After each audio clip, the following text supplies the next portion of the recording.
유쾌한 남자들의 시시콜콜 토크쇼 김프로쇼 지금 시작하겠습니다. 저는 김프로입니다.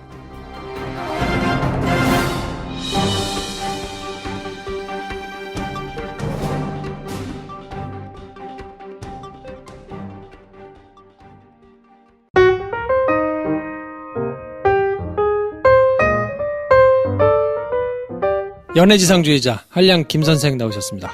안녕하세요. 김선생입니다. 네, 한 주가 밝았는데요. 저희가 오늘은 조금 특별한 시간을 가져볼까 해요. 사실 이번 주 한 주를 좀 특별하게 해볼까 합니다. 네, 이번 주 일주일은 2017 결산의 한 주. 그렇죠. 그렇게 하기로 했습니다. 저희가 지난 시간에 영화 결산을 한국 영화 결산 또 외국 영화 결산 이렇게 한 번씩 해드렸는데 네. 그거는 저희 멤버들끼리 그냥 했던 인상비평 네. 같은 시간이고 요 영화계에 계신 분들을 모셔가지고 진솔한 얘기를 한번 해보면 어떨까. 그래서 오늘의 특집은 이름하여 영화계 내부자 둘입니다. 네. 내부자들 특집 네. 2017년 영화계 결산인데 네. 뭐 이런저런 얘기를 해드릴 테니까 한번 재밌게 들어주셨으면 좋겠고. 이분들은 저희처럼 영화계를 멀리서 떨어져 바라보는 사람들이 아니고 실제로 영화계에서 일을 하시는 분들입니다. 네. 그래서 실명을 밝힐 수 없어요. 독특한 이름으로 등장하신다고 놀라지 마십시오. 네. 네. 뭐 하여튼 영화계가 어떻게 굴러가는구나. 이분들이 또 처음이어서 방송이 네. 뭐 얼마나 자세한 얘기를 잘 해주실지 모르겠습니다만 하여튼 기대해 주시고 괜찮으면 또 저희가 자주 모셔가지고 얘기도 할 수 있으니까. 그렇죠. 누구보다 내밀한 실제 영화계의 이야기들을 2017년 버전으로 한번 들어보는 의미 되겠습니다. 네. 자, 그러면 저희는 광고 듣고 와가지고 바로 본론으로 가죠. 네, 내부자 둘 모시고 2017년 한국 영화계를 한번 정리를 한번 해보겠습니다. 네.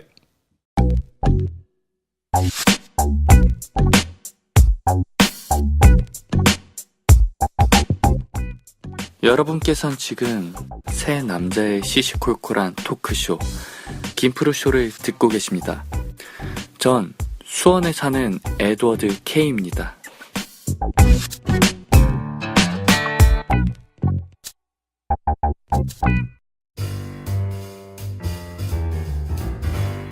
네, 김프로쇼 2부는 조금 특별한 분들을 모셨는데요.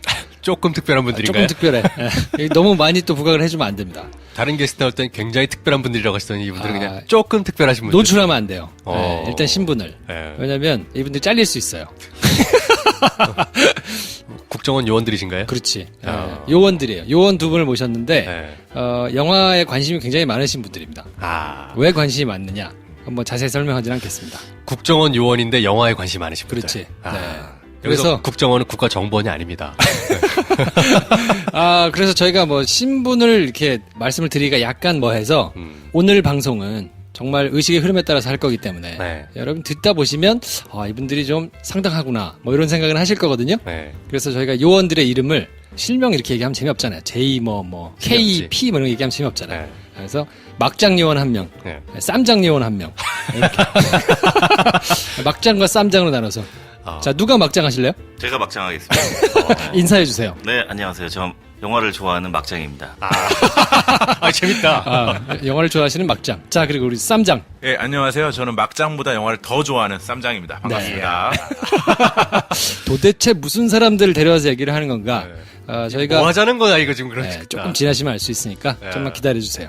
자 오늘은 저희가 지난주에 2017년 한국 영화 또 외국 영화 이렇게 결산을 한번 해드렸잖아요. 네. 그거는 정말 전문성이 1도 없는 김프로쇼 멤버들이 모여가지고 그냥 수다를 떨었다고 생각하시면 되고 영화계 내부의 조금 자세한 얘기들 그리고 우리가 겉으로 볼 때와 또 전혀 다른 얘기들 네. 뭐 이런 거를 이제 좀 듣고 싶어가지고 올 한 해 있었던 영화판을 정리해보자. 이해하기 쉽게 설명드리면 김어준의 뉴스공장에 내부자 둘이라는 코너가 있지 않습니까? 그렇죠. 김프로쇼판 내부자 둘입니다. 네. 영화계 내부자 둘. 그렇죠. 네. 네.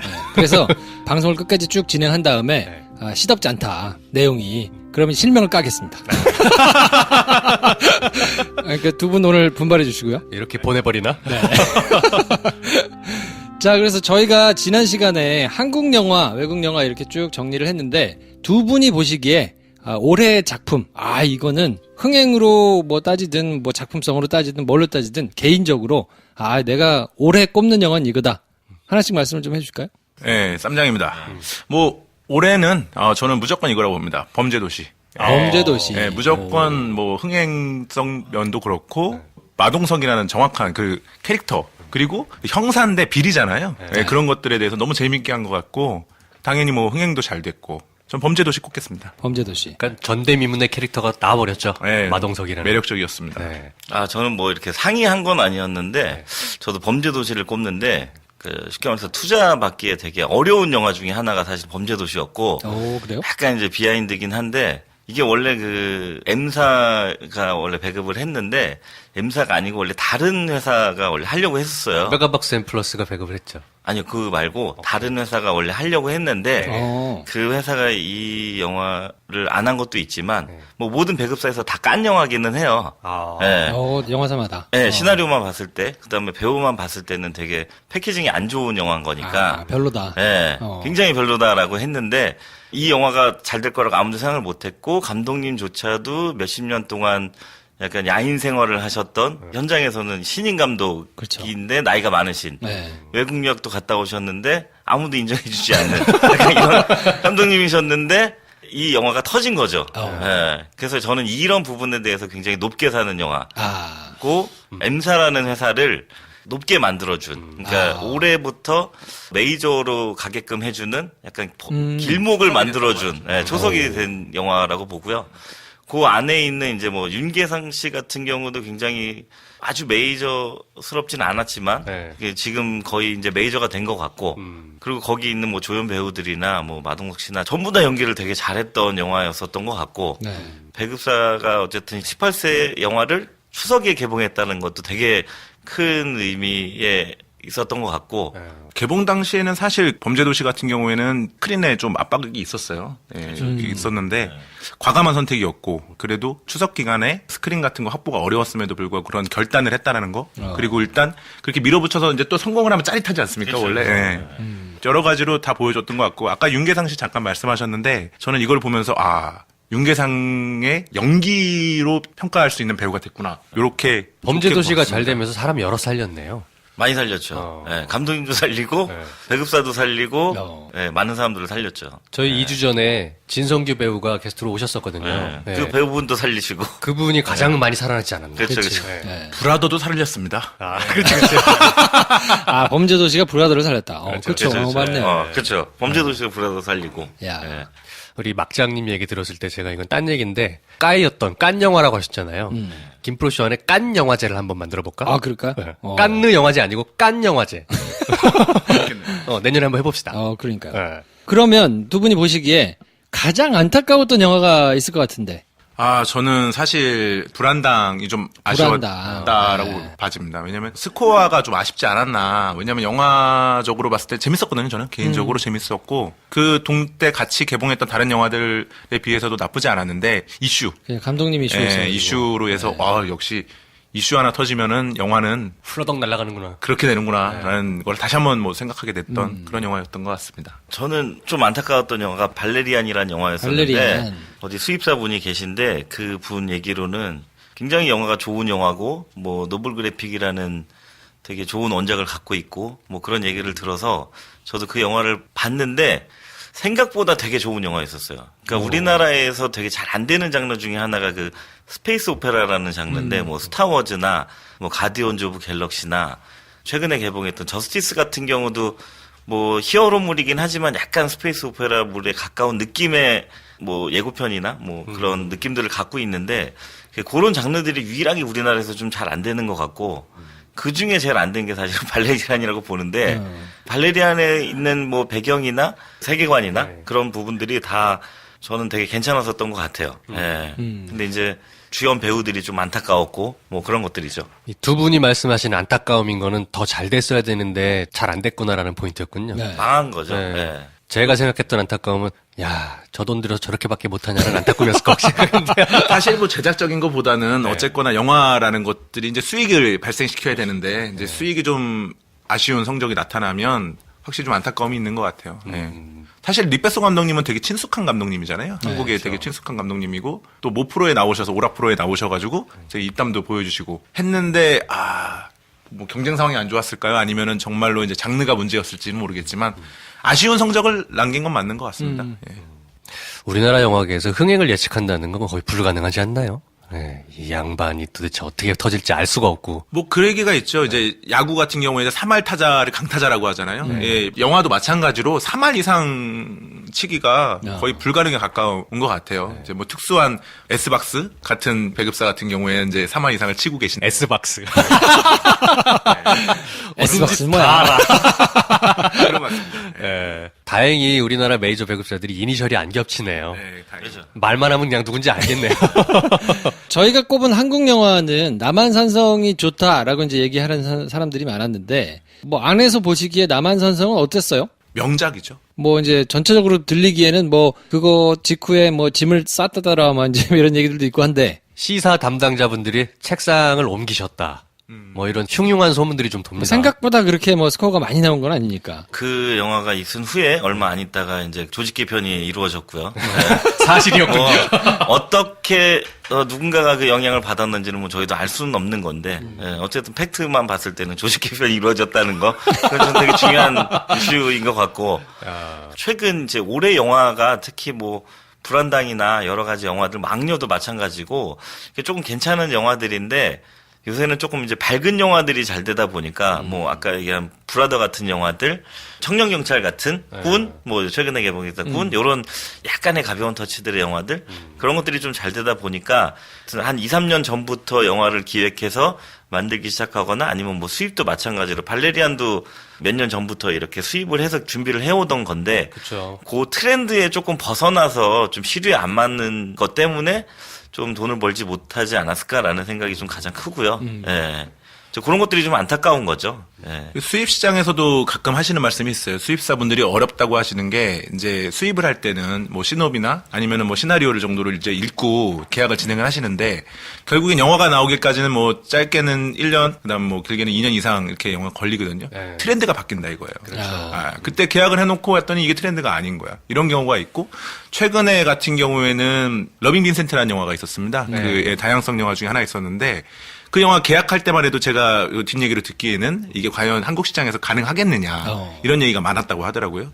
근데 바뀐 거죠 많이. 예, 시간이 많이 흐른 거고. 러빙 미세트가 한 30만 넘게 지금 해줬잖아요. 네, 그렇죠. 하고 네. 있죠. 지금도 계속 상영하고 있는 걸로 네. 알고 있고요. 뒷심 잘 받고 있고. 근데 이제 러빙 빈센트 같은 영화도 수입할 때부터는 굉장히 비싼 심한 출혈 경쟁으로 산 영화거든요. 그러니까 사람들이 봤을 때는 아 이거는 안 될 것 같은데. 그러니까 기본적인 그 스코어는 나올 건데 영화를 산 수입가와 기획가가 P&A를 높으니까. 다 합쳤을 때 그것만큼은 나오기가 힘들겠다라는 판단을 거의 다 했었을 거예요. 아마 10명 중에 9명은. 네. 결국에 어쨌든 뭐 영화라는 게 아까 얘기하신 흥행은 누구도 잘 모른다라는 게 이런 것들인 거죠. 약간 열에 9명이 안 된다고 했는데 됐을 때 수입한 사람들의 약간 짜릿함. 희열감? 예. 그게 약간 마약 아닙니까? 그것 때문에 저희 집도 팔고 건물도 팔고 그 영화를 하시죠, 다들. 예. 일반적으로 이제 청취자분들이 뒤에 어떻게 돌아가는지는 잘 모르니까 외국 영화를 극장에 걸기까지 프로세스가 어떻게 되는지 한번 얘기를 좀 해주실 수 있나요? 예, 기본적으로 이제 해외 영화제들 뭐 칸, 뭐 AFM, 베를린 영화제 이런 데들 순서대로 그 베를린부터 이렇게 좀 차근차근 얘기해 주세요. 좋아요, 이런 거. 설명해 주세요. 일단 2월 달에 베를린 영화제가 있고요. 네, 5월 연초에. 달에 5월 달에 이제 칸 영화제. 그러니까 베를린은 좀 이제 아트 영화나 좀 작은 영화들이 좀 많고요. 아무래도 이제 베를린 같은 경우는 좀 칙칙하니까 아유, 칙칙해요. 그 칙칙한 영화들이 좀 많이 나와요. 네. 예, 그리고 이제 칸느는 조금 이제 뭐 유명한 배우들도 오고 해변가에 이제 아름다운 여인들도 있고 아유, 약간 페스티벌 무드니까 이제 좀 큰 영화들이 많이 나오고요. 그 기분에 취해서 영화를 그렇게 그렇죠. 산다더라. 그 기분에 취해서 이제 쇼핑을 하다 보면 어느 순간 내가 이제 잘못된 길을 가고 있구나. 그런 생각을 이제 돌아오는 길에 항상 하시더라고요, 보면은. 예. 비행기에서 그렇게 그렇죠. 후회를 하신다고. 비행기에서 항상 후회를 하세요. 그날 술을 좀 덜 먹었어야 됐다. 네. 뭐 이런 얘기 하시면서. 네. 그리고 이제 9월 달에 이제 토론토 영화제가 있고요. 예, 중간에 이제 뭐 우리나라에서 하는 부산 영화제가 있고, 또 이제 11월 달에 가장 큰 AFM이라고 이제 아메리칸 필름 마켓.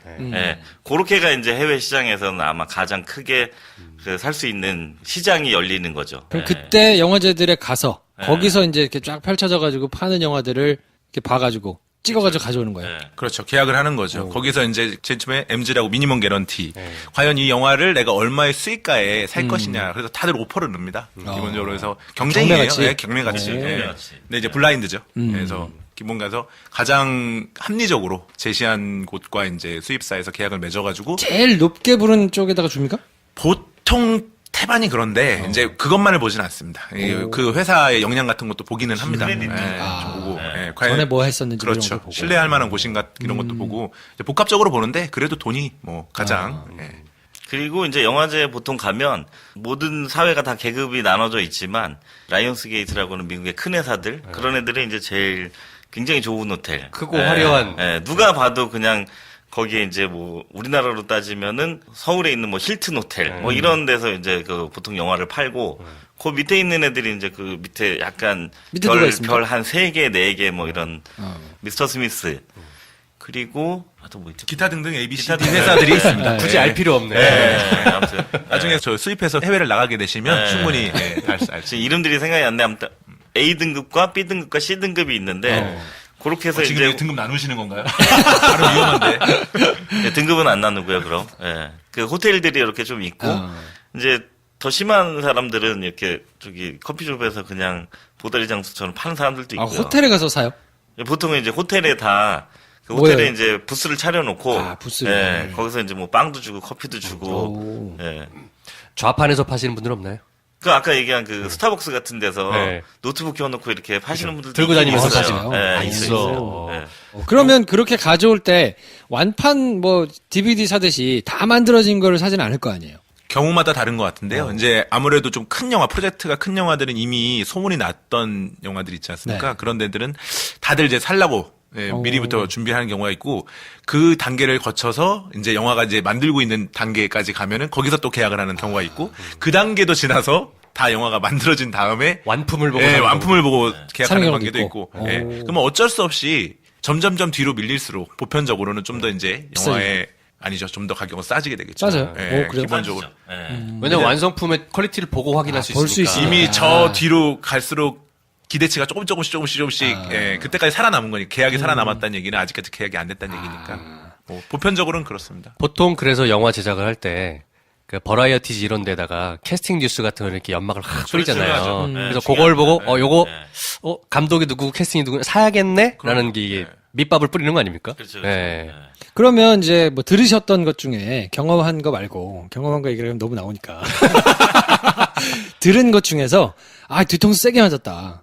이거는 정말 이거 반드시 잡아야 된다 해가지고 잡았는데 나중에 결과가 나온 걸 보니까 이건 좀 뒤통수 세게 맞았는데 뭐 이런 경우들은 뭐가 있나요? 지금은 어느 정도 아는데 감독만 얘기를 드리면 그 테렌스 멜릭이라는 감독이 그 처음에 이제 트리 오브 라이프라는 영화로 어쨌든 처음 거의 이 시장에서 조금 많이 알려지신 거고 네. 트리 오브 라이프 할 때만 해도 굉장히 비싼 감독이었고 왜냐면 트리 오브 라이프 할 때만 해도 배우가 있었는데 제스카 차스테인하고 브래드 피트, 션 브래드 펜? 피트가 나왔죠. 예. 브래드 피트나 제스카 차스테인은 뭐 그때 당시에 그렇게 유명한 배우는 아니었었고 브래드 피트 정도의 굉장히 좋은 배우면 그만큼 비쌀 수밖에 없잖아요. 그렇죠. 근데 이제 테렌스 멜링 영화들이 대부분 배우들이 잘 붙어요. 예. 그러다 보니까 가격이 비싸고 지금은 이제 많이 뒤통수를 맞아가지고 이제 가격들을 이제 정확하게 됐는데 예전만 해도 그런 게 없었기 때문에 그 아까 얘기하신 것 중에 아마 가장 크게 뒤통수를 맞은 영화가 아닐까라는 생각이 좀 들고요. 한마디로 배우빨에 속았다. 보통은 배우빨로 속는 영화들이 거의 뒤통수를 많이 맞아요. 10개 중에 한 7, 8개는 맞는다고 봐야죠. 그럼 우리나라 영화로 치면 홍상수 영화 이런 거고 있네요. 뭐 최근에 했던 것 중에서도 이제 사일런스라고 마틴 스콜세지 네. 감독이 했던 이제 그런 영화들도 좀 뒤통수 맞는 영화 중에 하나죠. 받아보면 이게 뭐야 이게. 어떻게 팔지? 보통 뒤통수라 하면 뭐 아트 영화들을 뭐 폄하하는 건 아니고요. 네. 예. 아트 영화들이 어떤 스코어들이 좀 정해져 있다 보니까 금액은 상업 영화 금액으로 샀는데 보통 영화를 까보면 아트 영화가 돼서 나오는 이런 영화들이 이제 보통 뒤통수를 맞는다 그러죠. 아트 영화의 스코어라고 하면 어느 정도나 되나요? 정말 잘 됐을 때 보통 이제 아트 영화 같은 경우에는 한 5만 정도의 스코어에 놓고서 5만 명. 목표를 진행합니다. 그래서 잘 되면 10만 정도를 보고 이제 대박이 났다고 하는 게 이제 20만 이상 20만, 30만. 하면은 이제 대박이 난 아트 영화의 기준은 이제 50만이면 그냥 50만 아트 5만, 5만이면 5만 정도에 5만이면 맞춰야죠. 맞춰야 평균이고. 되는 거고요. 근데 가격들이 보통 이제 한 30만에 맞춰져 있는 거죠. 예. 그러면 앉아서 일단 10억은 까먹고 시작하는 거니까. 영화들 다 다르겠지만 아트 영화들 그래도 시장가라는 게 있잖아요. 어바웃 얼마. 보통 얼마입니까? 예전에는 다 10만 언더로 살려고, 그러니까 10만 달러 이하로 사시려고 했는데 요즘엔 그렇게 파는 영화 자체가 이제 경쟁이 과열돼가지고 없다고 하고요. 그러다 보니까 계속 그런 문제가 발생되는 것 같아요. 이제 가격은 시장가는 계속 올라가는데 결국에는 이제 뭐 20만 불에 저희가 수입을 해왔다. 그러면은 그 영화를 가지고 또 P&A라고 해서 저희가 마케팅을 하셔야죠. 네. 홍보를 하고 이제 그런 배급에 하는 비용이 드는데 그거를 5천만 원을 쓸 수는 없거든요. 이제 어느 정도 규모 있게 가야 되기 때문에 그러다 보면 자꾸 돈이 오버되는 거고 보편적으로 수익가만큼의 나중에 마케팅 비용을 사용하긴 하거든요. 그러면 뭐 2억짜리를 사왔으면 벌써 4억인데 알다시피 뭐 이 청취자분들은 이제 영화 쪽에 관심 많으시니까 뭐 객단가라고 그 업계에서 하는데 뭐 어떤 3,500원 한 티켓 한 장당 배급사에 돌아가는 돈이 3,500원에서 많게는 이제 4,000원. 요즘엔 티켓 값이 올라서 그 정도 되는데 그러면 10만 명 들어야 되는 거거든요. 기본적으로. 근데 과연 올해 10만 명 든 그런 예술 쪽으로 분류되는 다양성 영화에 10만 명 드는 게 몇 개나 있었느냐 찾아보면 거의 찾기 힘들죠. 거의 없다고 봐야죠. 네. 네. 그런 상황입니다. 그럼 그냥 적당한 가격에 사왔는데 네. 히, 대박이 났어. 네. 우와 이런 경우는 어떤 게 있습니까 대표적으로? 예, 뭐 너무나 잘 아시는 비긴 어게인 같은 영화가 뭐 거의 이제 하늘로 날아간 전설이 된 예, 그런 영화가 있고 그리고 약간 실질적으로 잘 된 케이스 중에 이제 원스, 원스. 예, 렛미인 예, 이런 것들이 진짜 헐값에 사가지고 몇 억을 번 케이스들이죠. 아, 저렴한 편 좋아요. 헐값에 사가지고. 그 저것도 이제 그랜드 부다페스트 호텔. 그거는 직배 사용합니다. 아, 그런가요? 예. 들으시는 분들한테 정리를 한번 해드리면 10만 불에서 20만 불이다 그러면 대충 한국 돈 1억에서 2억 사이다 생각하시면 비슷해요. 그렇죠, 그렇죠. 그러면 2억을 줬다. 그럼 한국 들어와서 배급하고 마케팅 하는데 대충 또 그 정도 돈이 들어요. 그러면 1억에서 1억 5천 들었다 그러면 토탈 예산이 3억 5천 아닙니까? 그러면 3억 5천을 벌어야 똔똔인 거잖아요. 3억 5천을 박스 오피스로 올리려면 10만이 들어야 똔똔인 거야. 거기 왔다 갔다 하는 비행기 표값도 안 나와. 그냥 제가 우스갯소리로 다른 분들이 얘기 들은 것 중에 이렇게 해서 영화를 하느니 그냥 장사를 하거나 1, 2억 원어치 로또를 사는 게 낫다는 얘기를 하시거든요. 야 1억 원짜리 로또 괜찮다. 1억을 로또를 사면 대충 맞아요. 그게 훨씬 가성비가 좋을 수도 있겠네. 그럴 수도 있죠. 네. 당첨번호 확인이 안 될 것 같은데요. 내 번호가 도대체 몇 번인지를 알 수가 없을 것 같은데. 그거 알바 쓰면 되잖아. 그 알바가 갖고 튀겠죠. 당첨되는 걸 튈 것 같아요. 세상에 쉬운 게 없군요. 쉬운 거 없어요. 예. 그러니까 돈으로만 놓고 이제 뭐 영화를 하는 건 아니라서 네. 좋아하는 영화를 가져왔는데 작품성도 있고 이게 또 대박이 났다. 이러면 또 얼마나 짜릿하겠어요. 그 맛에 하는 거겠죠. 그렇죠. 네. 맞습니다. 아주 옛날 얘기인데 예전에 그 쇼킹 아프리카라는 영화가 있었어요. 예. 쇼킹 쇼킹 아시아. 쇼킹 아시아. 아시아. 네. 아프리카. 그 뒤에 이제 쇼킹 시리즈들이 쇼킹 시리즈 굉장히 많이 있었고 나왔지. 그 쇼킹 아시아를 진짜 옛날 하신 얘기다. 그 분이 한 분 계셨는데 네. 그분이 지금 압구정동에 건물이 있으세요. 네. 근데 그분은 이제 그 영화 하고 이제 건물 사고 한동안 쭉 쉬셨는데 네. 건물이 너무 많이 올라가지고 건물로 잘 먹고 잘 살고 있어요.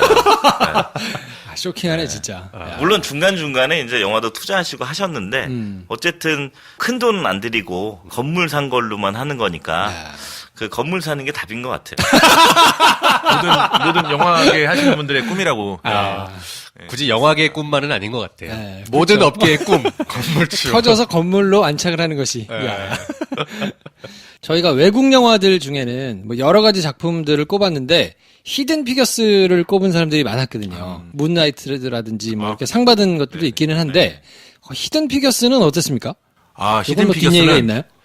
예, 저는 못 봤습니다. 그래서 깔끔하게 막장님한테 저는 뭐 히든픽에서 되게 좋아하는데 저희가 이제 알 수 없는 것 중에 하나가 이 직배사 스토리는 좀 알 수가 없어요. 예. 그러니까 쉽게 말해서 직영점이죠. 뭐 이마트나 뭐 홈플러스처럼 그런 데서 나오는 것들은 저희가 알 수가 없어요. 저희는 슈퍼마켓에서만 나오는 것만 알 수 있어요. 저희가 뽑은 게 12개가 있는데 한번 들어보시고 네네. 여기에서 그 슈퍼마켓에 있는 게 상품이 있는가를 한번 봅시다. 우리의 식성을 한번 많진 않을 것 같다. 테스트를 한번 해봐야 되겠네. 네. 맨체스터 바이 더 씨, 컨택트 미스 슬로운, 내 사랑, 혹성 탈출, 우리의 20세기, 덩케르크 문라이트, 나는 부정한다, 파운더, 히든 피겨스, 로건. 많이 있네요. 한 절반 정도 되는 네, 것 절반 같아요. 되는 것 같아요. 네. 이 중에서 그러면 제일 이야기거리가 있거나 그 중에 제가 이거 얘기하면은 맨체스터 하시려고 그러는 거죠? 해주세요. 맨체스터 와이더시는 그것도 헐값에서 한 영화예요. 오. 네, 패키지로 산 영화였었고. 패키지로. 네. 근데 그거를 처음에 수입을 하신 분이 중간에 망했죠. 네. 그래서 이제 어떤 다른 분한테 양도를 했고요. 양도를? 네, 양도를 해준 거죠. 할수 있지.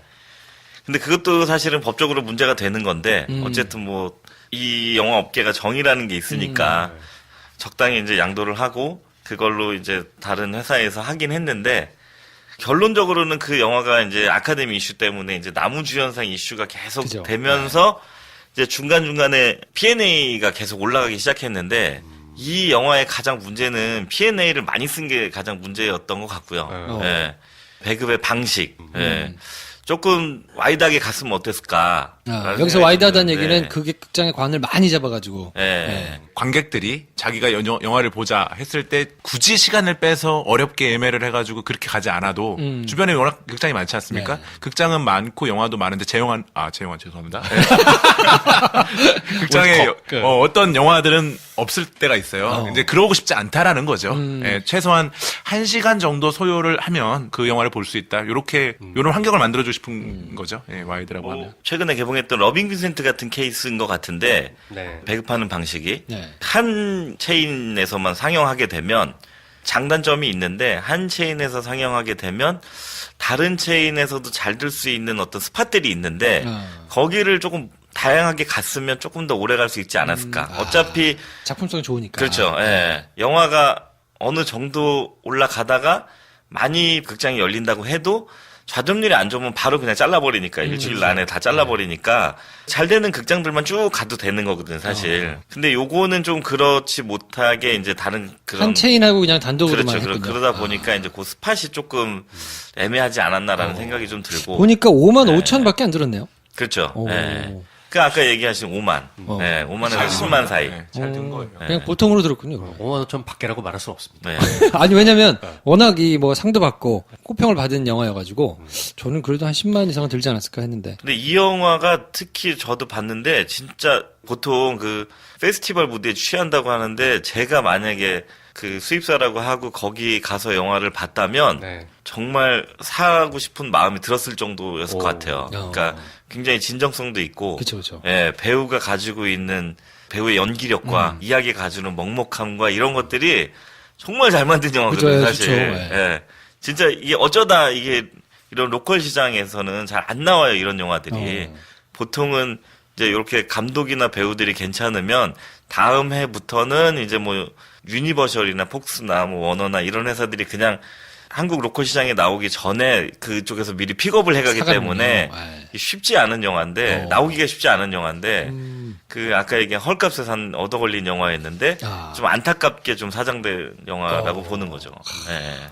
예. 요건 딴 얘기인데 마켓에서 서로 경쟁이 붙었을 때가 있잖아요. 네. 나도 사고 싶고 쟤도 사고 싶다. 그럴 수 있죠. 그 정황들을 결국 누가 승리하고 어떻게 승리하는지. 그 정황은 저는 보통 국내에 오래 있기 때문에 제가 해외에 자주 다니는 분들 쌈장님 하실 수 있는 말씀이 한번. 오늘 조금 적습니다. 네, 저 많이 밀리고 있네요. 네, 네. 많이 밀리고 있습니다. 분발해 주시고요. 예, 분발하겠습니다. 네. 저도 많이 나가지는 않아요. 예, 저는 인터내셔널보다 도메스틱이기 때문에 네. 아는 건 정보 위주로 해서. 영화가 기본적으로 그 경쟁에서 사게 되면 대부분 잘 안 되더라고요. 예. 그냥 그러면 헐값에 사야 돼. 헐값에. 제 말씀은 예. 결과적으로는 패자가 될지 몰라도 예. 사게 되는 과정 있잖아요. 네. 내가 쟤를 어떻게 하면 이겨야 되지 뭐 이런 정보를 물어봅니까? 듣습니까? 어떻게 해요? 보통은 네. 메일로 주고받아요. 예, 그 메일로. 판매자가 네. 구매자한테 메일로 이렇게 전달을 해줘요. 얼마까지 오퍼가 들어왔어. 에스킹이 10만 불인데 네. 12만 불까지 오퍼가 들어왔어. 정보를 너 흘리는군요. 어떻게 할 거야 말 거야. 아. 예. 콜 할래? 다이 할래? 이렇게 얘기를 해줘요. 냉정하게 그 수입하고자 하는 회사 둘이서 정보를 공유하진 않아요. 네. 네, 어차피 서로 공유하진 않고 네. 판매자가 판매자하고. 얘기를 해주는데 나중에 다 구매를 하고 나서 어디가 샀더라라고 이제 이렇게 어렴풋이 아는 거지 누가 오퍼를 했는지도 사실은 근데 모르는군요. 잘 모릅니다. 판매자가 알려주지 않죠.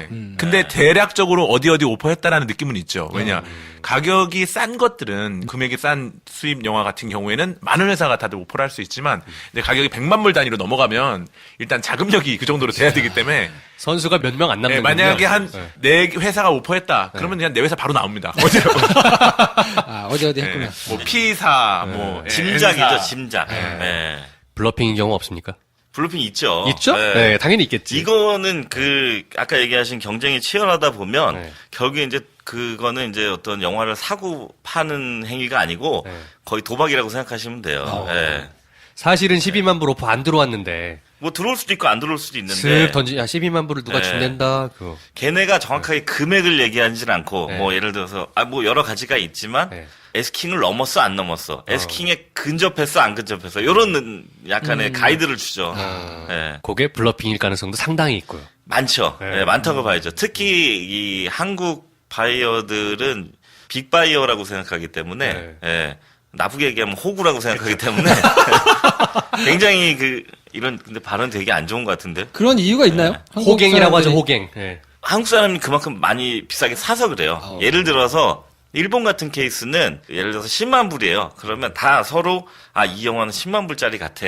그럼 이제 거기서 올리지 않는 거예요. 예, 아무리 걔네가 뭐 떠들고 뭘 해도 그냥 안 올려요. 그냥 딱 거기서 그냥 그러면 거기까지. 그리고 이제 아까 얘기하신 어떤 크레딧과 여러 가지에서 그냥 판매자가 얘는 여기까지네. 그냥 여기서 우리가 알아서 결정하자. 이렇게 되는 건데 받을래 안 받을래? 그럼 나 12만. 그러면 너 콜 할 거야, 다이 할 거야? 그럼 이제 다이 하는 사람도 있죠. 근데 콜 하면 이제 14만, 15만, 16만 계속 올라가는 거죠. 그런 경우는 있다고 그러더라고요. 원래 이제 처음에 제시했던 금액이 한 15만에 시작을 했는데 그러면 이게 한 20만 정도에 살래? 이러면은 사람이 그럴까 말까 하는데 야 이게 뭐 다른 데가 30만까지 지금 불렀대. 이러면 왠지 이게 터질 것 같고. 잘 될 것 같고 이런 거에 더 끌려가는 경우가 쫄리면 안 많다고요. 예. 왠지 다들 막 이것만 노리는 것 같고. 근데 그렇게 해서 된 영화가 있나요? 없죠.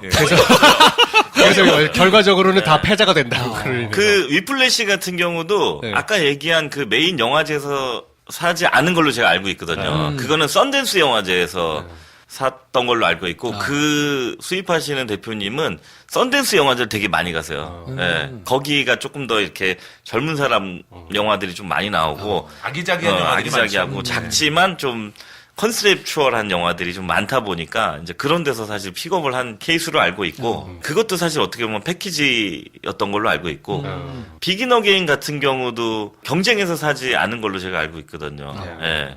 정찰 가격으로 산 걸로 알고 있거든요. 경쟁을 하지 않고 그냥 네임택 붙어 있는 그게 그대로 그냥 이렇게 하신 걸로 알고 있거든요. 득템하셨네요. 예. 네. 그러니까 보통 잘된 영화들이 보면 경쟁하진 않아요. 근데 최근에 경쟁에서 산 영화 중에 조금 잘된 케이스가 이제 너의 췌장을 먹고 싶어가 이제 조금 경쟁이 있었는데 이제 일본 같은 경우는 조금 세일즈사가 좀 독특한 게 거기도 아까 얘기한 그렇게 사듯이 팔 때도 그렇게 파는 거죠. 오히려 높게 부른 사람은 신뢰하지 않아요. 오호. 예. 이 사람 좀 이상한 것 같아. 그냥 적당한 가격에서 그냥 팔아야겠다. 약간 있는 거죠. 회사에 대해서 엄청 조사를 한다고 하더라고요. 네. 한국에 일본 애들스럽네요. 일본 애들은 뭐 가격도 일본 중요하지만 영화를 한 번도 안 사본 사람한테 웬만하면 팔지 않아요. 예. 그럼 어떻게 사야 돼? 신생들은 못 사요? 계속? 작은 것부터 진입 하나씩 하나씩 장벽이 하겠죠. 그쵸. 예, 진입 장벽이 높은 거죠. 서로 인간관계를 되게 중시하더라고. 중요하죠, 제가 가끔 사실. 말씀드리는 그 N9 필름 정 대표도 예. 일본 사람들이랑 아주 오랜 시간 동안 신뢰를 쌓아왔기 때문에 이제 점점 많이 사게 되더라고요. 예. 똑같은 수입사인데 너의 이름은 샀던 회사가 그 최장을 먹고 싶은 똑같은 회사거든요. 네. 너의 이름은 사기 위해서 1년을 공들인 케이스거든요. 물론 그 전에 일본 영화를 많이 샀었고요. 네. 예. 그러니까 그만큼 공을 들이지 않으면 사기가 어려운 거죠. 일본 주지 영화는. 않는 이번 시장은 예. 없군요.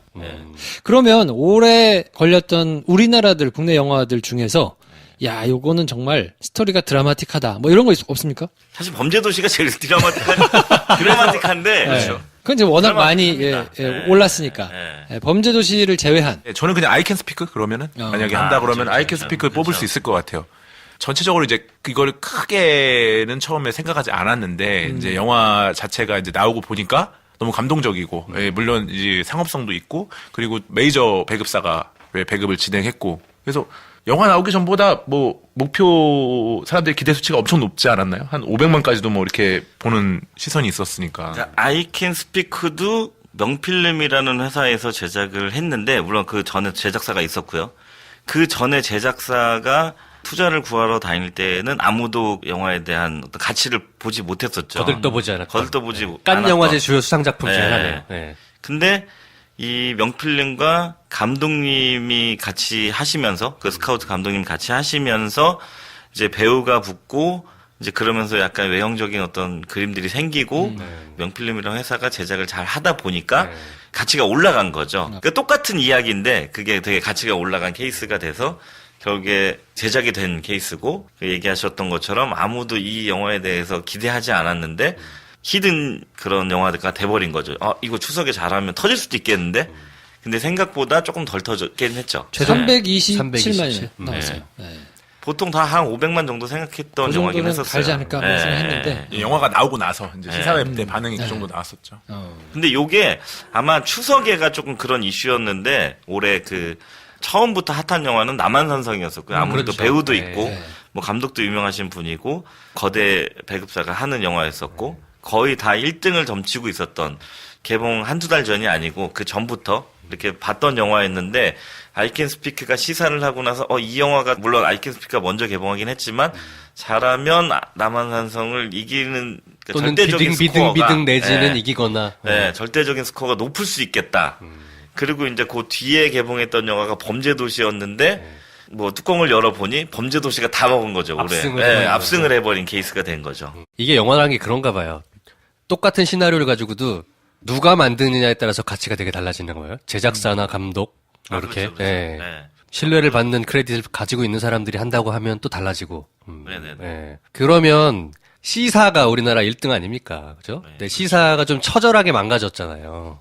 리얼, 구남도. 그래도 그 올해 절대적인 스코어로는 1등입니다. 워낙 많이 해서 그런 거 아니에요, 네, 영화를? 워낙 많이 해서. 박리담에. 네.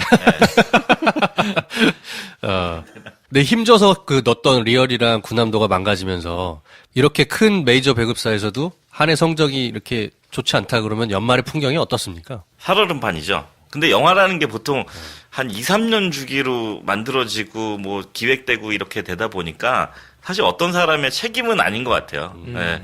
그 아까 얘기하신 것 중에 하나를 더 말씀드리면 5월 달에 개봉한 것 중에 그 보안관이라고 있었죠. 네. 보안관. 그것도 원래는 엘사에서 네. 하긴 했는데 그 전에 원래 S사에서 준비를 하던 네. 패키지였었어요. S박스. 네, S박스의 패키지였는데 그게 엘사로 넘어오면서 L사는 L 초콜릿사. 예.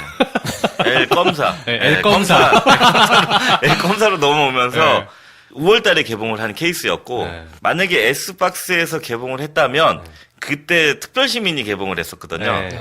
그러면 이건 5월 달에 개봉을 하질 못했겠죠. 네. 예. 반대로 경쟁작이 되면서 누가 봐도 그것도 똑같이 특별시민이 굉장히 잘 될 수밖에 없는 어떤 외형을 갖고 있었는데 네. 그렇죠. 보안관이 결국엔 잘 된 거죠. 예, 결과론적으로.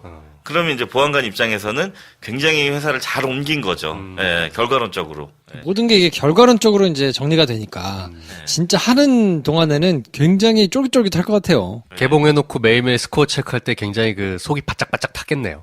개봉날 월요일 날부터는 뭐 화장실에 그냥 살고 있는 거죠. 예. 속이 쓰려서 살고 전날 속이 쓰려서 사고 예, 더부룩해서 살고 그렇게 살고 보통 있습니다.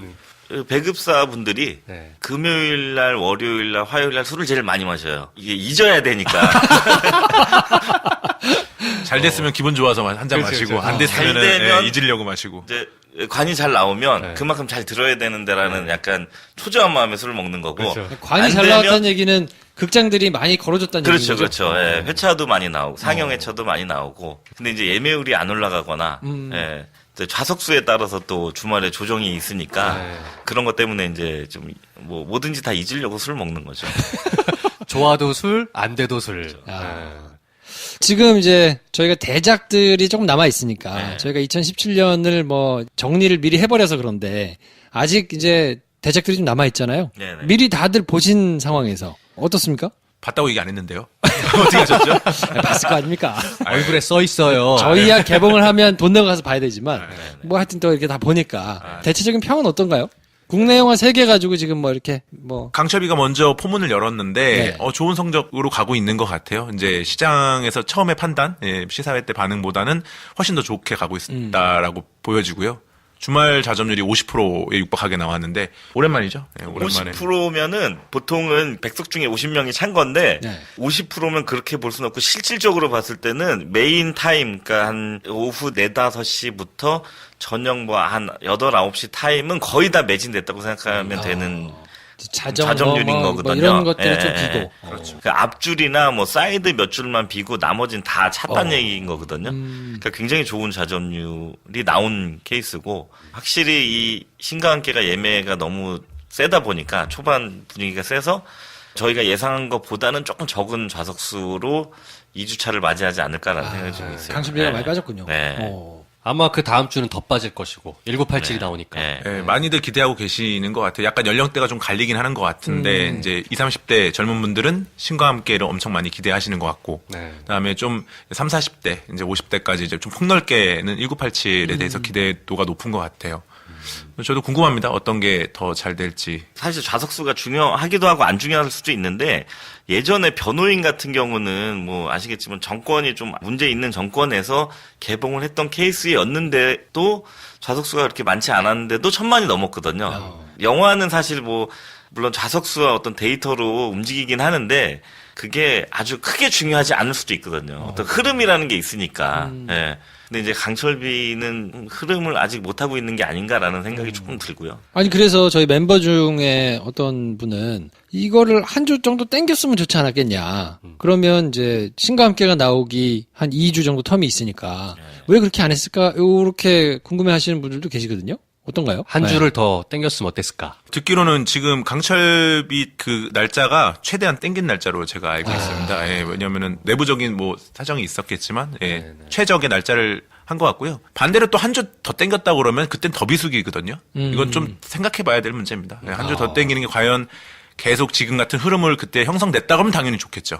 근데 지금의 이 흐름대로 안 나올 수도 있는 거거든요. 그거는 아무도 모르는 거기 때문에 예전 같은 경우에 많이 했던 게 이제 그런 거 많이 했잖아요. 주말 유료 시사 같은 것도 많이 하고 뭐 전야 개봉 같은 것도 많이 하고 잘된 케이스 많죠. 근데 잘된 케이스만 기억나는 거죠. 망한 수많은 케이스들. 수많은 케이스 다 조사해 보시면은 안 된 케이스가 훨씬 많습니다. 다 그 영화만의 적절한 날짜가 있는 것 같고요. 그럼 어떤 거를 기준으로 해서 보통 정하나요? 개봉 일자를 이제 받을 때. 일단은 경쟁작들이 제일 중요하지 않을까 싶습니다. 누가 걸리느냐. 어떤 영화랑 같이 붙느냐. 보통 이제 제일 박스가 박스 크다고 그러면 연휴 기간이나 이제 방학 기간 뭐 요런 될 텐데요. 당연히 그때 먼저 가고 싶은 거고요. 그때 갔는데 저희 영화랑 뭐 컨셉이 비슷하거나 뭐 사이즈가 저희보다 높거나 그러면 일단 시장에서 스크린 확보 자체가 어려우니까 그건 고민하게 되죠. 그래서 큰 영화대 같은 경우에는 아예 딱 여름에 받고 시작하는 경우도 있고요. 뭐 덩케르 같은 경우에도 연초부터 개봉 날짜 다 알고 지나가고 뭐 그런 경우가 있을 것 같고요. 내년에도 여름 시장에도 큰 영화들은 이미 날짜 다 내년 나와서. 여름에 이제 신과 함께가 개봉을 할 건데 올해 만약에 신과 함께가 굉장히 잘 되면 내년엔 더 다른 영화가 경쟁하기 어려운 상황이 그 주변에 벌어지겠죠. 싹 빠지겠네요. 그렇죠. 그럴 수 네, 그렇다고 봐야죠. 이 킹스맨 같은 경우도 사실 그런 겁니다. 킹스맨 2가 보통 이제 1이 잘 되면 2에 대한 기대치가 워낙 높으니까 그래서 주변에 영화가 없었죠. 아예 없었죠. 알아서 무주공산이었습니다. 피해가는 케이스였죠. 그런 경우. 근데 영화가 별로다. 그래서 극장에 사람이 없었던. 그렇죠. 네. 그렇게 이제- 대박 난 게 럭키 아닙니까, 럭키? 그렇죠. 럭키가 굉장히 대박난 케이스죠. 네. 닥터 스트레인지인가요? 그때 했다가 죽 써가지고. 1000만을 사람들이 이제 예상을 하면서 이제 배정을 다 했다가 피했죠. 다 피했죠. 3주 동안 비어 있었는데 거기에 정말 럭키하게 갔죠. 럭키가 700만을 넘을 줄이야. 럭키가 제목을 진짜 잘 지은 거라고 보이는 게 원 제목이 키 오브 라이프였었거든요. 그러니까 일본 영화 원래 원작인데 키 오브 라이프를 했으면 그만큼의 스코어가 안 나왔을 것 같아요. 네. 영화 제목 정하는 것도 영화가 제목 따라가는 케이스가 되게 많죠. 제목발 큽니다. 네. 심플한 제목이 좀 많이 먹히는 것 같고요. 큰 영화는 아니면 이제 예술 영화 같은 경우는 이제 뭐 너의 췌장을 먹고 싶어처럼 조금 약간 딱 제목을 들었을 때 인지하는 췌장 뭐 어쩌고 이런 느낌인데 어쨌든 인지는 되는 네, 그런 느낌이거나 올해 개봉한 영화 중에 뭐 택시 운전사나 공조 같은 케이스는 그냥 딱 들으면 아 한국 영화구나 되게 큰 영화구나 네. 그런 쉽게. 느낌이 중요한 거고 하여튼 기억에 남는 네. 게 중요한 거잖아요. 맨체스터 바이더시 무슨 얘기인지 잘 모르거든요 사람들이. 네. 그런 게 큰 것 같아요. 축구 영화인가? 예. 내 사랑은 예술 영화인데 누가 딱 들어도 그냥 내 사랑 예술 영화 느낌 나는데라고 느낌이 오잖아요. 예. 예, 그런 느낌. 그러면 개인적으로 꼽으시는 이거는 제목이 기가 막혔다. 어떤 게 있나요?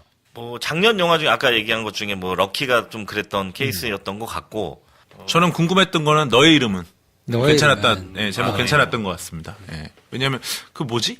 너의 이름은? 이런 약간 궁금증을 유발할 수 있었던 것 같고 그리고 영화에 대해서 되게 잘 표현해줬던 것 같고 프리즌이 제목을 되게 잘 졌다고 생각해요. 한석규 김래원의 예. 예. 그게 영화는 뭐 나쁘진 않은데 그냥 상업용의 어떤 특별한 점을 찾을 수는 없는 약간 그런 느낌이었는데 물론 이제 뭐 한석규 씨나 김래원 씨나 이렇게 캐릭터는 확실히 있는 영화인데 프리즌이 기본적으로 가지고 있는 약간 제 개인적인 취향으로 봤을 때 웹툰 느낌이 좀 많이 나가지고 그렇죠. 예. 그게 조금 더 젊은 사람들한테 이렇게 좀 핫하게 다가오지 않았을까라는 생각이 드는 거죠. 새거 같은 느낌. 네. 예. 그리고 또 갑자기 생각나는 게 있는데 이제 너의 이름은 하다 보니까 그 너의 이름이 이제 흥행이 잘 되지 않습니까? 네. 그런 다음에 바로 일본 애니메이션이 하나 바로 개봉을 했어요. 목소리의 형태라고. 아. 예, 왠지 너의 이름이랑 목소리 형태 뭔가 연관성이 있는 듯한 그런 기운을 살짝 느꼈거든요. 보통 그러면 이제 잘 모르는 사람들, 어쩌다 그 극장을 찾는 사람들은 툰가 보다 생각하고 가요. 그렇죠. 진짜로. 27만 나왔네. 그러니까 잘 나온 케이스라고 물론 많이 목소리 나왔네요. 형태는 일본에서도 터진 영화고 뭐 영화도 나쁘진 않은데 그 제목이 주는 그 뉘앙스가 있는 뉘앙스가 거죠. 뭔가 연결고리가 있는 듯한 느낌을 그러네요. 가져가지 않았나. 저는 되게 무식한 얘기인데 너의 췌장을 먹고 싶어 제목만 먼저 봤었거든요. 호러물인가? 그럴 수 있지. 예. 장기를 적출하는 호러물인가 보다. 그 남주인공이 저렇게 뭐 벚꽃 네. 그 다리에 있다 갑자기 괴물로 딱 변해가지고 그걸 확 먹는 그런 그림 볼 수 있죠. 예. 그 작년에 약간 뜬금없이 잘 됐던 영화가 있잖아요. 왕대륙 나오는 영화. 예, 네. 나의 소녀시대. 나의 소녀시대. 네, 잘 됐죠. 그런 거가 약간 의외의 발견이었던 영화 아닌가요? 수입하시는 분 입장에서. 대단한 거죠. 대단한 네. 거죠. 그 영화를 그렇게 볼 수 있다는 안목도 대단한 것 같고, 네. 그걸 이제 성공시켰다는 것도 대단한 것 같습니다. 그것도 제가 듣기로는 그 영화제에서 본 게 아니고 도대체 어디서 그렇게 많이 들으세요? 아시는 분이 네. 싱가포르인가 대만에서 사는데 그 영화가 너무 재밌어가지고 한번 보라고 그랬대요. 추천하신 오. 거. 네, 추천한 거예요. 오. 어쨌든 영화 일을 본 하니까. 사람이, 예. 그래서 영화를 봤는데 너무 재밌는 거예요. 그래서 수입한 케이스인 거죠. 그러니까 이거 역시 경쟁을 한 게 아닌 거죠. 야. 예. 그럼 이게 중고 신작인 거네요, 그러면. 아니요, 정상적인 케이스인데 아까 얘기한 그 영화를 다 보고 산 케이스인 거죠. 예. 그 왕대륙이라는 배우가 그걸로 굉장히 새로운 아이콘이 됐던 것 같아요. 그렇죠. 예, 그렇죠. 예. 내한도 하게 되고. 그렇죠. 그리고 그 내한도 원래는 없었던 건데 20만이 넘으면 내한할게요 하고 약속을 해버렸는데 20만이 넘어버려가지고 예. 그 수입사분이 되게 곤란했었어요. 예. 사람이 별로 없었거든요. 거기 수입사 네. 직원들도 별로 없고 그래서 작은 회사 케어하기가 너무 힘든데 아. 걔네 막 뭐 매니저랑 누구랑 막 다 오니까 네. 너무 힘들잖아요.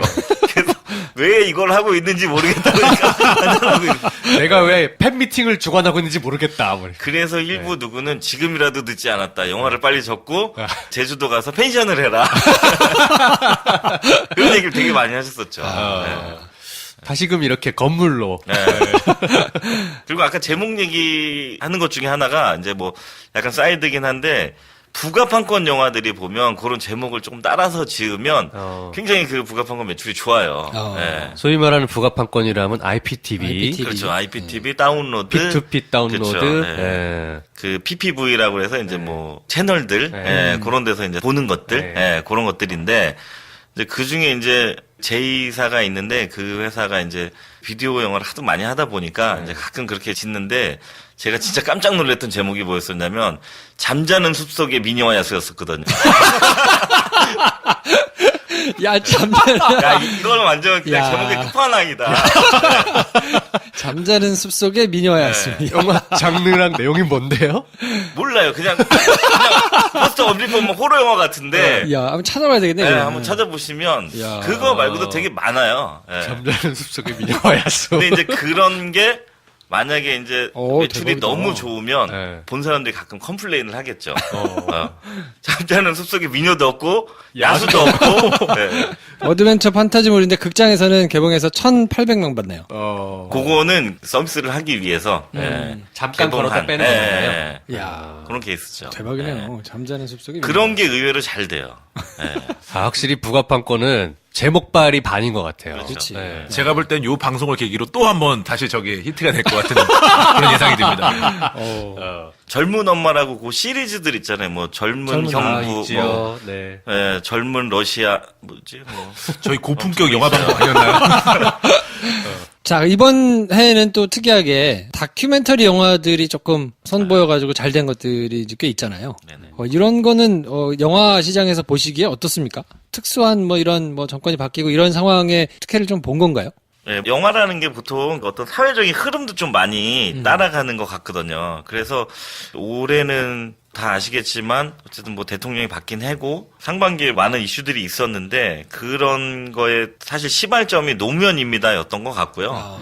그 노무현입니다도 처음에는 개봉을 하기가 되게 어려웠던 상황이었었는데 정권이 바뀌면 이거는 개봉을 할 수가 있다 해서 바로 그냥 처음부터 대통령이 바뀌자마자 한 그런 영화였고 이건 185만 명 봤어요. 네.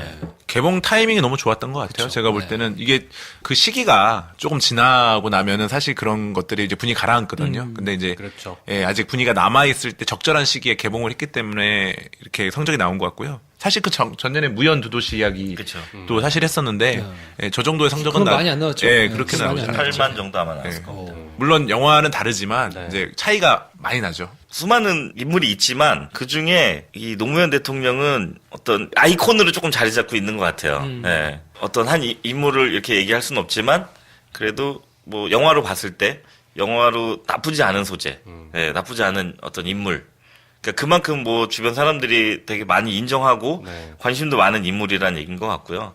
러빙 빈센트도 사실 뭐 아트 영화나 뭐 여러 가지 이가 있겠지만 결국엔 그것도 똑같이 그 고울하는 인물이 그 사람들한테 갖고 있는 어떤 긍정적인 이미지라는 게 작용하고 있지 않을까라고 생각이 드는 거고요. 특별히 그러니까 어떤 캐릭터가 이름을 들었을 때 전반적으로 어떤 감정이 소환되는 캐릭터잖아요. 그렇죠. 그리고 이제 그 이후로 이제 개봉했던 사회적인 이슈 영화들이 뭐 물론 플랜 같은 경우는 선거 때문에 어쩔 수 없이 유튜브와 이 극장을 동시에 간 케이스였는데 플랜 같은 경우도 사실 되게 잘 된 케이스고요. 유튜브로 무료로 풀었음에도 불구하고 몇만 명이 든 거니까. 그렇죠. 사실 아트 영화가 몇만 명 든다는 게 되게 어려운 스코어인데 그만큼 그 사회적인 이슈가 세면 그만큼 그 영화들이 좀 잘 되는 것 같아요. 그런 어떤 시류를 타서. 그 뒤에 뭐 공범자 같은 경우도 뭐 MBC 파업 때문에 지금이야 뭐 되게 좋은 결과로 마무리가 됐지만 그것도 똑같이 파업이라는 이슈가 되게 컸던 것 같고 파업에 있던 종사자나 아니면 그 주변의 사람들이 그 영화에 대한 관심도가 굉장히 컸고 그리고 뭐 저수지 게임도 마찬가지로 MB라고 하는 그분에 대한 게 되게 많이 뭐 이슈가 좀 있었던 것 같고 이상호 기자가 했던 김광석도 처음엔 잘 안 됐거든요. 그 김광석 씨 부인이 JTBC에 나오면서부터 스코어가 좋아졌어요. 서혜순 씨가 등장하면서 서혜순이. 역시 무풀보단 악플이라는 무조건 달려야 된다라는. 그러니까 서혜순 씨가 만약에 안 나오고 그냥 가만히 있었으면 그 영화 사장됐을 거예요. 그렇게 많이 안 들었을 거예요. 두 분은 어쨌든 이제 영화의 작품성, 물론 영화는 작품성이 중요한데 작품이 좋다고만 해서 많이 보는 건 아니니까. 그렇죠. 그 나머지 이제 변수들이 많이 작용을 하잖아요. 네. 그러면 올 한 해 영화를 이렇게 되돌아보시면서 요 영화는 마케팅 내지는 뭐 예고편, 이거는 판매하는 데 있어서 이거는 진짜 좀 훌륭했다 내지는 기억에 남는다 이런 것들이 좀 있으신가요? 어떤 것들이 있을까요? 일단 저는 개봉할 때 타이밍으로는 사실 꾼. 꾼. 보는 걸 꼽고 싶고요. 그렇게 보시는 이유가 좀 구체적으로 말씀해 주시면. 딱 꿈밖에 볼 게 없었습니다. 그때. 그 정도의 오락성을 가진 영화들은 여러 가지가 올해 많이 개봉을 했는데 탁월한 성적을 낸 것 같아요. 그걸 봤을 때는 좋은 성적을 낸 것 같고. 그쵸. 꾼은 영화 완성도에 비해서 박스오피스가 한 1,200만이 더 붙은 것 같아요. 저는 그냥 모르겠습니다. 갑자기 말문이 확 막혔습니다. 쌈장님이? 그렇게 보는 것 같고요. 나머지 이게 정말 잘했다라고 하는 거는 자꾸 똑같은 얘기 하게 되는데, 러빙 빈센트를 뽑을 수밖에 없는 것 같아요. 예, 영화보다는 약간 제가 볼 때는 그림 그리고 화가 이런 쪽에 초점을 맞춰가지고 진행을 했는데 그게 좀 새로운 관객들, 그러니까 영화관에 찾지 않는 관객들을 한번 영화관에 불러들인 게 아닌가 이렇게 한번 볼 수 있을 것 같아요. 그럴 수 있죠. 예. 예, 원래 시네필들이 그 영화를 많이 봤을 것 같지는 않거든요. 제 생각에는. 근데 제 생각에도 좀 그러네요. 예. 전시회나 미술관을 다닐 법한 여성 관객들이 그렇죠. 흡입됐다. 예. 극장으로서도 좋은 겁니다. 새로운 관객들이 유입됐다라는 거는 되게 좋은 거기 때문에 러빙 빈센트를 한번 꼽고 싶습니다. 예. 막장님께서 보시는 요거는 좀 기발했다 내지는 요건 좀 참신한데 뭐 이랬던 예고편이나 마케팅이나 경쟁 상황으로 봤을 때 개봉 시기가 좋았다고 생각하는 거는 신과 함께가 원래 여름에 개봉을 하려고 했던 영화였었는데 그 엘사에서 신과 함께를 겨울로 미루고 그 중간에 공백을 청년경찰로 채웠거든요. 근데 그게 저는 이제 뭐 한 편은 아니지만 어쨌든 두 편인데 그게 되게 신의 한 수였다고 저는 생각을 하고요. 올해 네. 롯데는 나쁘지 않죠. 작년에는 네. 조금 줄을 썼던 것 같은데. 근데 그 청년경찰이 가벼운 영화의 어떤 시류에 저는 정점에 있던 영화라고 생각을 하거든요. 예. 지금 560만 정도 들었거든요, 청년경찰이. 네. 그 배우가 사실 그렇게 막 A급은 아니지만, 그래도 뭐 연기도 다 잘하고, 되게 20대한테는 굉장히 핫한 배우들이잖아요. 브라운관에서 라이징 스타들이었잖아요. 예. 예. 야, 근데- 브라운관 도대체 언제적 편이냐. 스크린에 완전 그냥 메인 배우로 자리 잡게 된 게 사실 청년경찰이라고 보고, 영화가 되게 그 가볍고 밝게 풀린 케이스였는데, 그게 이제 앞전에 보안관으로 한번 엘사에서 한번 해보니까 이게 되는구나, 요런 시류에는 요런 영화가 먹히는구나, 요 데이터베이스를 갖고 청년경찰과 신관계를 배치했다고 생각하거든요. 예. 물론 이제 신관계가 물론 CG라는 게 좀 많이 들어가 있어서 그런 어떤 물리적인 시간 때문에 못했을 수도 있는데 어쨌든 저는 이 라인업 이 배치한 것과 청년경찰은 사실 예고편 되게 좋았었거든요. 그러니까 딱 보고 그냥 이건 킬링타임용 영화로는 무조건 되긴 되겠다. 얼마가 될지 모르겠는데 한 3,400만 하면 괜찮지 않을까 했는데 그거보다 더 잘 된 거죠. 500만이 넘었으니까. 예. 마케팅 정말 잘했다고 생각하는 게, 포스터를 보고서 제가 깜짝 놀랐습니다. 킬러의 보디가드. 킬러를 예. 분홍색. 그 바탕에 두 배우가 같이 총을 들고 있는데 되게 언밸런스한데 그게 내리에 들어가 있었고. 묘하게 기억났죠. 그리고 또 가요 넣어가지고 오빠야였나요? 그 가요를 그 예고편에 바이럴 써가지고. 영상으로. 해서 했는데 바이럴 영상을 써 상당히 그게 이슈가 많이 됐던 것 같아요. 노출이 많이 되고 한 번 봐도 눈에 확 들어오고. 자, 그러면 마지막으로 두 분이 기대하고 계시는 내년도 작품 하나씩만 말씀해 주십시오. 뭐가 있나요? 저는 송강호 배우의 주연의 마야광. 마야광. 예, 상당히 기대하고 있습니다.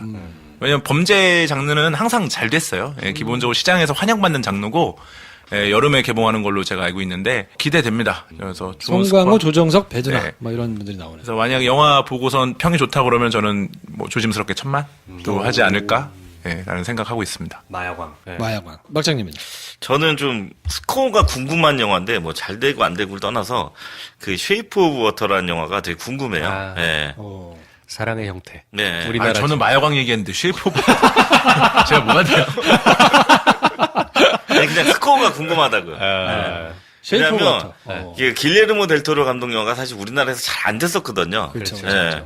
근데 지금 올해 후반에 이제 골든글러브에 보면 생각보다 노미네이트가 되게 많이 돼 있고 예고편이 되게 독특하고 보통 이런 영화들이 아카데미 이슈를 받으면 솔직히 되게 잘 되거든요. 물론 다 그런 건 아니지만 몇 년 전에 개봉했던 이미테이션 게임이 좀 약간 그런 케이스의 영화였었거든요. 상은 많이 받지 못했지만 그 이슈와 모든 게 이렇게 잘 적합하게 가서 굉장히 잘 된 케이스. 그 쉐이프 오브 워터도 조금 궁금해요. 이제 길레르모 델 토로라는 감독을 사람들이 물론 다 알지는 못하겠지만 어느 정도의 스코어가 나올지, 그다음 이 어떤 시류와 그 아카데미 이슈와 그 2월 달이라는 어떤 그 경쟁 상황과 이런 것들에 의해서 저 어느 정도의 스코어가 나올까가 되게 궁금한 영화. 예. 직업인으로서의 영화를 보시는 게 이력이 나신 상황이잖아요. 영화를 보는 신분 노출 그냥 까신 건가요? 아유, 국정원에서 영화 보시니까. 예. 영화 보는 즐거움이 예전만 하지 못하시거나 그러진 않으세요? 저는 사실 아직까지도 이제 영화를 좋아하고요. 재밌습니다. 그리고 제가 사실 한국 영화를 더 좋아해요. 본 영화 또 보고 본 영화 또 보고 하는 버릇이 있습니다. 이제 새로운 영화를 찾아보기도 하지만 타짜 같은 경우에는 원 같은 경우에는 뭐 한 30번도 넘게 본 것 같고요. 그런 건 있는 것 같아요. 자꾸 새로운 영화를 바라볼 때 이 시선이 그냥 영화를 감상을 해야 되는데 자꾸 계산을 하게 되는 예, 저도 모르게 자꾸 계산을 하게 되는 그런 게 있는 것 같아요. 그래서 계속 안 그러려고 노력하고 있습니다. 예, 즐겁게 관람하려고 하고 있고요. 네. 앞에서 되게 좋은 얘기 하시니까 저 되게 안 좋은 얘기 하려고 그랬는데 아, 하셔도 돼요. 아, 괜찮아요. 예. 네. 저는 요새 약간 부질없다는 생각이 들어요. 내가 영화를 왜 하고 있을까? 예. 물론 영화는 좋아해요. 좋아하고 영화를 전공도 했고 뭐 계속해서 지금도 영화를 꾸준히 보고는 있는데 가끔씩 희열을 느낄 때가 있어요. 뭐 범죄도시 같은 걸 봤을 때도 그렇고 뭐 러빙 비센트 같은 거 볼 때도 좀 희열을 느꼈는데 그게 그냥 개인적인 감정에서 희열을 느꼈으면 어땠을까. 예. 너무 먼 길을 돌아오지 않았나 생각을 하고 있습니다. 근데 일반 관객에서 영화를 바라보는 가장 중요한 게 있습니다. 주말에 돈 내고 사서 보셔야 됩니다. 그게 기본입니다. 예. 그럼 영화가 달리 보입니다. 분명히 그 차이는 있는 것 같아요. 기자들 내지는 뭐 이런 분들도 영화를 자기 돈 내고 안 보니까 자꾸 이 잣대가 일반 관객들하고는 조금 동떨어지는 느낌이 좀 있거든요. 이게 사실은 극장에서 팝콘도 먹어주고 콜라도 마시면서 이게 영화를 봐야 되는 거거든요. 그래야 이게 아까운 게 있거든요. 네. 예. 저도 이제 영화관을 다녔던 적이 있었는데 거기가 저의 일터잖아요. 극장 가는 게 출근하는 것 같은 거예요. 그러면 되게 힘들어져요. 네. 예. 그래서 퇴근하고 나서 내가 출근을 해야 돼 싶은 마음에 옛날에 극장 일에서 직장 다니기 전보다 영화를 더 안 보게 되더라고요. 네. 극장 가기가 싫어요. 예. 네. 저는 이미 그 단계는 지난 것 같습니다. 아무런 생각 없이 영화를 보고 있는. 그러니까 어떤 느낌이냐면 그 쇼생크 탈출에 그 레드 그 모건 프리먼 할아버지가 몇 번 얘기하잖아요. 저는 갱생도 했고 잘 살 수도 있고 열심히 할 수 있어요. 근데 맨날 그 불합격 받잖아요. 근데 나중에는 뭐 다 필요 없고 그냥 나는 그냥 여기서 사는 것도 나쁘지 않은 것 같아라고 하는데 합격을 주잖아요. 약간 그런 느낌이었어요. 네. 뭔가 너무 돌아왔다. 네, 이제 돌아갈 수가 없다. 그런 느낌이 보통 있어요. 그럴 때 이제 내보내는데. 그리고 국정원을 나가실 때가 된 게 아닌가. 그러니까. 네. 아무튼 오늘 두 분 모셔가지고 뭐 영화계 내부의 이런저런 자세한 얘기들을 해봤는데 평소에 궁금하셨던 내용들이 좀 해소가 된 부분들도 좀 있을 것 같고. 약간 오늘 방송은 파일럿 같은 겁니다. 아, 반응이 좋다. 그러면은 정규 편성을 고려해서 네, 이 두 분의 입담들을. 왜냐면 소식은 계속 나오거든요. 좋았으면 좋겠네요. 방송할 거지만. 때 거절하지 못하도록 방송을 돌려놓고 이렇게 섭외를 하는. 아, 그렇죠. 저희는 두 분의 의사와는 관계없이 청취자의 반응이 좋다 그러면 정규 편성하겠습니다. 이미 내가 해야 되는지. 정체가 밝혀지면 회사를 그만둘 수 있어요. 회사에서 잘릴 수 있어요. 네. 아무튼 뭐 오늘 뭐 그렇게까지만 잘릴 만한 내용은 안 나온 것 같은데. 그래도 선수 보호 차원에서 한 번은 저희가 실명은 보호해드리도록 하겠습니다. 자, 저희는 뭐 요 정도 해가지고 한국 영화 또 외국 영화 2017년 영화를 한번 마무리해보고요. 아, 파일럿 좋았어. 네. 다음 해에는 또 더 재밌는 소식, 내밀한 뒷얘기 이런 거 가지고 찾아뵙도록 하겠습니다. 다음 시간에 뵙겠습니다. 감사합니다.